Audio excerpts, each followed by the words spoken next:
So session 4 is quite an important stage to get to in the Rolfing series because it's the second group of sessions. Sessions 1 to 3, that's one group. Sessions 4 to 7, it's what we Rolfers call the core sessions because we're starting to affect the volume of the core space, the visceral space. So let me show you how important the work on the inside leg is by referring to this book by Tom Myers. We're going to work on the adductors here, and you can see how the chain, if you imagine this as a chain of muscles, it continues from the adductors through into the psoas muscle here, which joins on the spine, on the front of the spine. So if this is very tight, it's going to be affecting the spine, causing side bend or rotation in the spine.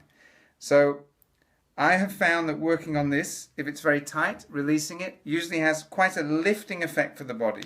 Because if the psoas is tight, it will be pulling the spine forward, or side bending or rotating to a greater degree on one side than the other. So I'll put this book down now.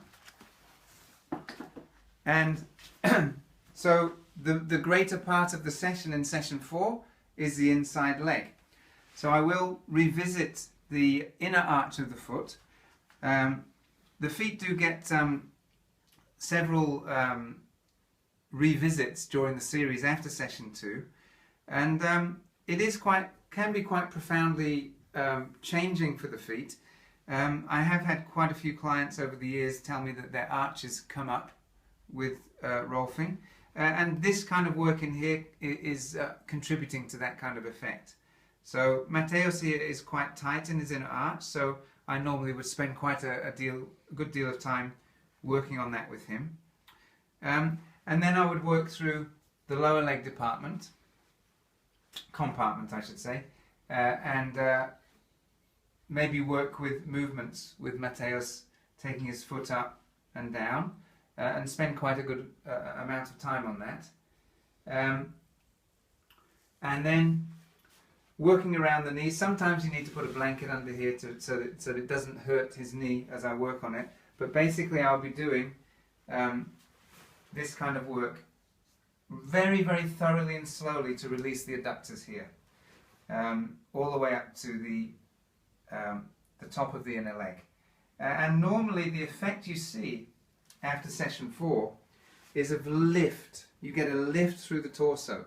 And that will then be continued in session 5 where we look at the front of the body. In fact, we think of session 4 and 5 as one big session because although this is the inside leg, it is relating very much to that chain I showed you in the book by Tom Myers to the front of the body through the spine. The front of the spine, that is. So once we've done session 4, we're opening up a deeper process in the Rolfing. So it's a good idea to continue with the series after that point and let it play out. So that's session 4.